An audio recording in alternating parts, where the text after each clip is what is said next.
الحمد للہ رب العالمین والصلاة والسلام علی سید المرسلین اما بعد فاعوذ باللہ من الشیطان الرجیم بسم اللہ الرحمن الرحیم قالوا سبحانک لا علم لنا الا ما علمتنا انک انت العلیم الحکیم اللہم رب اشرح لی صدری ویسر لی امری واحلل عقدۃ من لسانی یفقہوا قولی ربی زدنی علما اللہم رب اغفر وارحم وانت خیر الراحمین ربی یسر ولا تعسر وتمم بالخیر۔ رسول اللہ صلی اللہ علیہ وسلم کا راستہ کیا ہے؟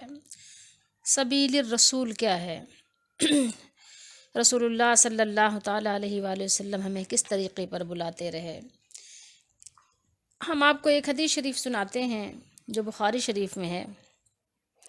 اس کے راوی حضرت جابر رضی اللہ تعالیٰ عنہ ہیں۔ آپ فرماتے ہیں، ہم آپ کو عربی میں نہیں سنائیں گے، صرف اردو سنائیں گے ترجمہ۔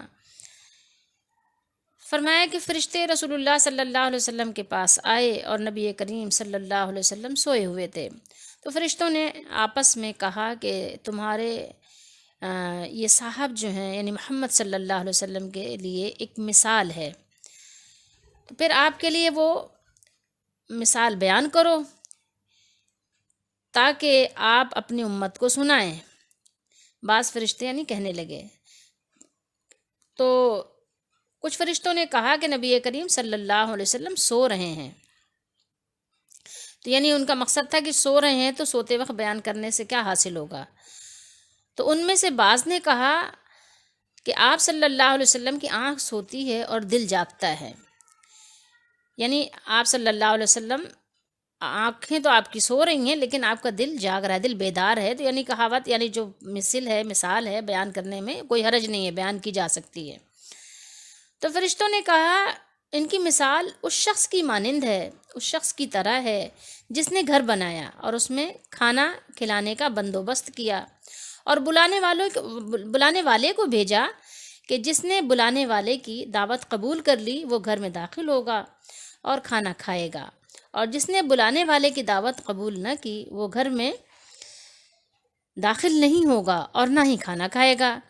پھر بعض فرشتوں نے کہا کہ اس مثال کو بیان کرو، یعنی یہ تو تم نے بات تو کہہ دی، اس کو بیان کرو، ٹھیک ہے، اس کی یعنی تشریح کرو تاکہ نبی کریم صلی اللہ علیہ وسلم سمجھ لیں۔ تو بعض فرشتے کہنے لگے کہ آپ تو سوئے ہوئے ہیں، آپ تو سو رہے ہیں۔ تو پھر بعض نے کہا کہ آنکھ سوتی ہے اور دل جاگتا ہے، یعنی آپ صلی اللہ علیہ وسلم کی آنکھیں سوتی ہیں اور آپ کا دل بیدار رہتا ہے، تو یعنی آپ اس کی وضاحت کر دیں، تشریح بیان کر دیں، کوئی حرج نہیں۔ پھر فرشتوں نے کہا کہ اس کا مطلب یہ ہے کہ گھر سے مراد جنت ہے اور بلانے والے سے مراد کون ہے؟ محمد صلی اللہ علیہ وسلم، آپ خود ہیں۔ پس جس نے آپ صلی اللہ علیہ وسلم کی دعوت کو قبول کر لیا، یعنی آپ کی فرمانبرداری کی، آپ کی اطاعت کی، آپ کی اتباع کی، آپ کے یعنی پیچھے چلا، آپ کے قدم پر قدم رکھ کے چلا، اس نے اللہ تعالیٰ کی فرمانبرداری کی۔ اور محمد صلی اللہ علیہ وسلم لوگوں کے درمیان میں فرق کرنے والے ہیں، لوگوں کے درمیان میں فرق کرنے والے ہیں۔ کیا فرق کرنے والے ہیں؟ حق اور باطل میں فرق کرنے والے ہیں آپ صلی اللہ علیہ وسلم۔ اللہ تعالیٰ نے یعنی یہ حدیث شریف کا مفہوم ہے کہ اللہ تعالیٰ نے جنت میں جنت کو ایک گھر بنایا۔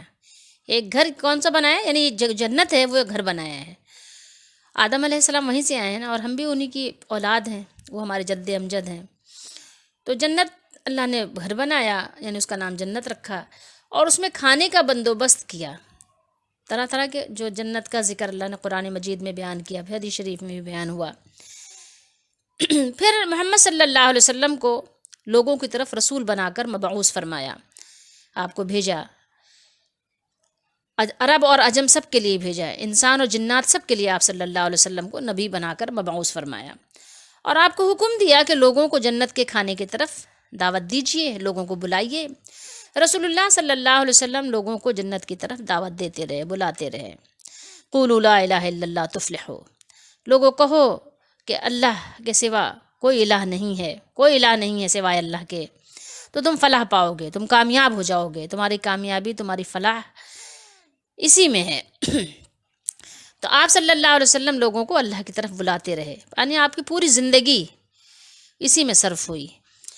تو جنہوں نے آپ صلی اللہ علیہ وسلم کی دعوت، آپ کی پکار کو قبول کر لیا، لا الہ الا اللہ محمد رسول اللہ صلی اللہ علیہ وسلم، صدق دل سے اس کو سمجھ کر، اس کے مطالب کو جان کر، اور اس کے تمام جو آپ ضابطے ہیں اس کے مطابق پڑھا اور آپ کی تابع داری کی، اسی میں زندگی اپنی گزاری، اسی میں اپنی زندگی صرف کی، یعنی لگا دی، کھپا دی، اور اس گھر یعنی جنت میں داخل ہو کر اللہ کی نعمتوں سے کیا ہوں گے؟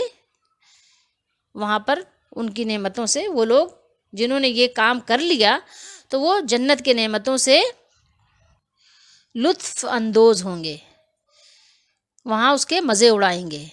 فی عیشۃ راضیہ ہے نا، فہو فی عیشۃ راضیہ، تو وہ پھر مزے ہی مزے میں ہوں گے، نعمتوں ہی نعمتوں میں ہوں گے، ٹھیک ہے۔ ہر صورت میں بس کیا ہے ان کو وہاں کے جو جیسے ہم دنیا میں کہتے ہیں نا انجوائمنٹ، بس ہر وقت ان کے لیے یہی ہے، اور ہے کیا، بس مزے کرو، ہر لمحے تمہارے لیے مزے، اور ہر لمحے تمہارے لیے یعنی ایک خوبصورت مناظر ہیں، اور وہ جنت کے کھانے کھائیں گے۔ اور جو آپ صلی اللہ علیہ وسلم کی پکار، آپ کی دعوت، آپ کے بلانے کو نہ مانے، وہ اس کا کیا حال ہوگا؟ تو نہ تو وہ گھر میں داخل ہوگا، اور نہ ہی وہ جنت کے کھانے کھائیں گے، یعنی جنت کے مزے ان کے لیے نہیں ہوں گے۔ فرشتوں نے یہ بھی کہا کہ محمد صلی اللہ علیہ وسلم کے بلانے کو قبول کرنے والے آپ صلی اللہ علیہ وسلم کے فرما بردار اور اللہ کے فرما بردار ہیں، اور آپ صلی اللہ علیہ وسلم کے بلانے والے کو قبول نہ کرنے والے آپ کے نافرمان، اللہ کے نافرمان ہیں۔ پھر نبی کریم صلی اللہ علیہ وسلم کے بلانے اور پکارنے کو قبول کرنے کا مطلب یہ ہے کہ آپ کی نبوت کو مان کر آپ کے اقوال و افعال کو اپنائیں، دنیا وما فیہا سے زیادہ اس کو محبوب رکھیں جو آپ صلی اللہ علیہ وسلم کی سنت ہے، اور ہر قیمت پر انہیں عمل میں لائیں، کچھ بھی ہو جائے، مخالفت میں کتنے لوگ کھڑے ہو جائیں، لیکن ہمیں اس کی پرواہ نہیں کرنی۔ ہمیں کیا سب سے اوپر ترجیح کسی دینی ہے؟ نبی کریم صلی اللہ علیہ وسلم کے طریقے کو، اسی کو جو ہے اپنی زندگی کا ضابطہ بنائیں۔ نبی کریم صلی اللہ علیہ وسلم کا دنیا میں آنا اللہ کا بہت بڑا احسان ہے کہ اللہ نے اپنے نبی کے ذریعے سے اپنے بندوں کو، اپنی بندیوں کو اللہ تعالیٰ نے یہ تمام احکامات سکھائے۔ اللہ نے فرشتوں کے ذریعے سے نبی کریم صلی اللہ علیہ وسلم کے ذریعے لوگوں کو، یعنی آپ صلی اللہ علیہ وسلم آگاہ کریں، بتائیں، یعنی فرشتوں کے ذریعے سے اللہ نے نبی کریم صلی اللہ علیہ وسلم کو یہ باتیں بتائیں، اور آپ صلی اللہ تعالیٰ علیہ وآلہ وسلم داعی علی اللہ ہیں، تو آپ صلی اللہ علیہ وسلم یعنی اللہ تعالیٰ کی تمام مخلوق کو اللہ تعالیٰ کی طرف بلانے والے ہیں۔ تو جو لوگ نبی کریم صلی اللہ علیہ وسلم کے بلانے کو قبول کریں گے، یعنی نبوت کو مان لیں گے، ٹھیک ہے، اور ایمان یعنی جیسے دل کے اندر ان کے راسخ ہو جائے گا، اور آپ کی فرما برداری کرتے رہیں گے، تو وہ اللہ کے بنائے ہوئے گھر میں اس کا تیار کیا ہوا کھانا کھائیں گے۔ اللہ تعالیٰ ہم سب کو بھی ان میں کرے۔ آپ صلی اللہ علیہ وسلم کی دعوت کو قبول کرنے والے آخرت میں اللہ کی دعوت ضیافت کا مزہ پائیں گے، اور فرشتوں نے اللہ کی طرف سے یہ بھی سنا دیا اور بتا دیا کہ دعوت پر کان نہ دھرنے والے آپ کے نافرمان، اللہ کے نافرمان ہیں۔ جہاں دنیا میں تمام اور دیگر لوگ ہیں، تو ان کے لیے بھی کیا ہے کہ نبی کریم صلی اللہ علیہ وسلم کی دعوت نبوت کا قبول کرنا ان پر بھی فرض ہے کہ وہ سنیں، مانیں، کیونکہ وہ بھی اللہ کی بندے ہی ہیں، اللہ ہی کے پیدا کردہ ہیں، اور ان کا بھی مالک اللہ ہی ہے۔ تو اسی کے ساتھ ہی ساتھ یہ ہے کہ جو لوگ نبوت کے ماننے والے ہیں، تو ہم سب کو بھی چاہیے کہ ہم نبی کریم صلی اللہ علیہ وسلم کی کسی سنت اور کسی حدیث کو پس پشت نہ کریں، بلکہ قبول کر کے عمل کریں۔ آپ کی کسی پکار کو، آپ کی دعوت کو، یعنی اس کو کسی بھی صورت میں ترک نہ کریں، اور ساتھ ساتھ یہ بھی یاد رکھیں کہ دین میں صرف آپ ہی ایک ایسی کہنا چاہیے کہ ہستی ہیں جن کی ہر بات پر لبیک کہنا امتیوں پر فرض ہے، کسی اور کی یہ جو ہے ہستی نہیں ہے۔ صحابہ کرام رضی اللہ تعالیٰ عنہم ہمارے لیے کیوں اتنے اہم ہیں؟ اس لیے کہ انہوں نے نبی کریم صلی اللہ علیہ وسلم کی ہر بات پر لبیک کہی، اور وہ سب سے پہل ہیں ایمان لانے والے، اور ان سب سے اللہ نے فرمایا وَكُلٌّ وَعَدَ اللَّهُ الْحُسْنَى، وہ سارے ایسے ہیں کہ جن سے اللہ تعالیٰ نے بھلائی کا وعدہ کر لیا ہے۔ اور ہمیں اس کی بھی بات سننی چاہیے جو نبی کریم صلی اللہ علیہ وسلم کی بات سنائے، جو ہمیں نبی کریم صلی اللہ علیہ وسلم کا لایا ہوا قرآن سنائے صحیح طریقے سے۔ بہت سے لوگ قرآن سنانے والے ہیں، لیکن جو ہمیں واقعی صحیح معنوں میں قرآن سنانے والے ہیں، ہمیں ان کی بات پر بھی ہمتن گوش ہونا چاہیے۔ اسی طریقے سے ہمیں جو نبی کریم صلی اللہ علیہ وسلم کی سنت سکھائے کہ جو صحیح معنوں میں سنت سکھانے کا حق ہے اس میں ہیر پھیر نہ کرے، تو ہمیں ہمتن گوش ہونا چاہیے۔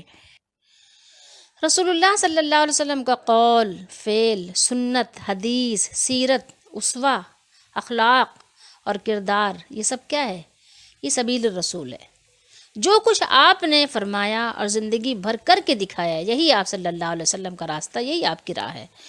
سنت کی شمعیں، حدیث کے چراغ، سیرت کی قندیلیں، اسوہ حسنہ کے فانوس، عادات و اخلاق اور کردار کے اجالے جنت کی راہ کو روشن کر رہے ہیں، اور یہ پتہ دے رہے ہیں کہ رسول اللہ صلی اللہ علیہ وآلہ وسلم اس راستے سے گزرے ہیں، یہ راستہ آپ کا راستہ ہے۔ تو وہ ہے جس کو جانا ہے چلا جائے بنا خوف و خطر، سیدھا جنت کو چلا جاتا ہے رستہ تیرا۔ بات کو ختم کرنے سے پہلے آپ کو ایک حدیث شریف اور سناتے ہیں۔ اس کے راوی حضرت ابو ہریرہ رضی اللہ تعالیٰ عنہ ہیں۔ فرمایا کہ رسول اللہ صلی اللہ علیہ وسلم نے فرمایا کل امتی یدخلون الجنت الا من ابا، قیل ومن ابا۔ اچھا میں آپ کو اس میں سناتی ہوں، ترجمہ سناتی ہوں۔ اچھا، ابا کا مطلب ہوتا ہے انکار کرنا، جیسے ہے نا الا ابلیس جو ہے نا، ابا واستکبرا۔ تو ابو ہریرہ رضی اللہ تعالیٰ عنہ فرماتے ہیں کہ رسول اللہ صلی اللہ علیہ وسلم نے فرمایا میری تمام امت جنت میں داخل ہوگی مگر جس نے قبول نہ کیا، یعنی جس نے انکار کیا۔ صحابہ رضی اللہ تعالیٰ عنہم نے پوچھا کس نے قبول نہ کیا، کس نے انکار کیا؟ آپ صلی اللہ علیہ وسلم نے فرمایا جس نے میری تابع داری کی تو وہ جنت میں داخل ہوگا، یعنی اس نے میری پکار کو قبول کر لیا، میری دعوت کو قبول کر لیا تو جنت میں داخل ہوا، اور جس نے میری نافرمانی کی اس نے کیا کیا؟ قبول نہ کی، یقیناً اس نے قبول نہ کیا، یعنی اس نے میری دعوت کو قبول نہیں کیا۔ سمجھنے کی بات ہے نا۔ ومن ابا قال من اطاعنی دخل الجنہ ومن عصانی فقد ابا، جس نے میری اطاعت کی وہ جنت میں داخل ہوگا، اور جس نے کیا کیا؟ نافرمانی کی، بس اسی نے تو انکار کیا۔ یہ بخاری شریف کی حدیث شریف ہے۔ تو اس ارشاد پاک سے کیا معلوم ہوتا ہے کہ نبی کریم صلی اللہ علیہ وسلم کی تابع داری آپ کی دعوت کو قبول کرنا ہے، اور آپ کی نافرمانی آپ کی دعوت کو مسترد کرنا ہے۔ یہاں یہ بات بھی ہمیں یعنی یاد بھی رکھنا چاہیے، غور بھی کرنا چاہیے کہ اگر ایک طرف حدیث رسول صلی اللہ علیہ وسلم ہے، دعوت رسول ایک طرف ہو اور دوسری طرف امتی کا قول ہو، پھر جو شخص دانستہ حدیث کو چھوڑ کر اس کے خلاف امتی کے قول کو مانتا ہے اور اس پر عمل کرتا ہے، وہ بھی نبی کریم صلی اللہ علیہ وسلم کا نافرمان اور آپ کی دعوت کو قبول نہ کرنے والا ہی ٹھہرے گا۔ اللہ تعالیٰ ہم سب کو سمجھنے کی توفیق عطا فرمائے۔ مطلب یہ راستہ وہ صراط مستقیم ایسے ہی ہے جیسے پلصراط ہے، یہ سمجھ لیجئے۔ تو بہت زیادہ توجہ کرنے کی، غور و فکر کرنے کی ہمیں ضرورت ہے۔ جیسے کہ نبی کریم صلی اللہ علیہ وسلم نے فرمایا کہ ترکت فیکم امرین، میں تمہارے درمیان دو چیزیں چھوڑے جا رہا ہوں، تم اگر ان کو تھام لوگے تو ہرگز ہرگز گمراہ نہ ہوگے۔ یعنی کتنی بڑی، یعنی ہمیں کہنا چاہیے کہ ڈھارس بندھائی ہے ہمارے، ان کو مضبوطی سے تھامے رکھو۔ اس میں سے ایک اللہ کی کتاب ہے اور دوسری رسول اللہ صلی اللہ علیہ وسلم کی سنت ہے۔ تو اگر ہم اس کو تھام لیں گے تو اللہ کے نبی نے فرمایا کہ تم گمراہ نہیں ہوگے، ہرگز گمراہ نہیں ہوگے۔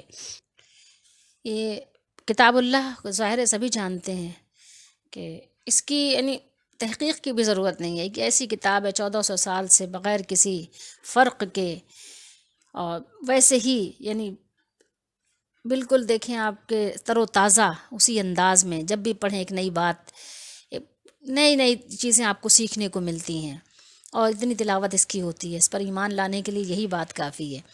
اور پھر سنت رسول صلی اللہ علیہ وسلم کی بھی حفاظت کا اللہ نے ذمہ لیا ہے۔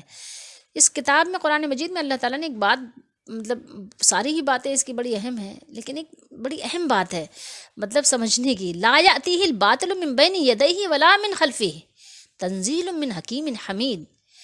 اس کے پاس باطل نہ اس کے آگے سے آتا ہے اور نہ ہی اس کے پیچھے سے، باطل نہ سامنے سے آ سکتا ہے اس کے، اور ایک کمال حکمت والے تمام خوبیوں والوں کی طرف سے اتاری گئی ہے، تمام خوبیوں والے کی طرف سے اتاری گئی ہے۔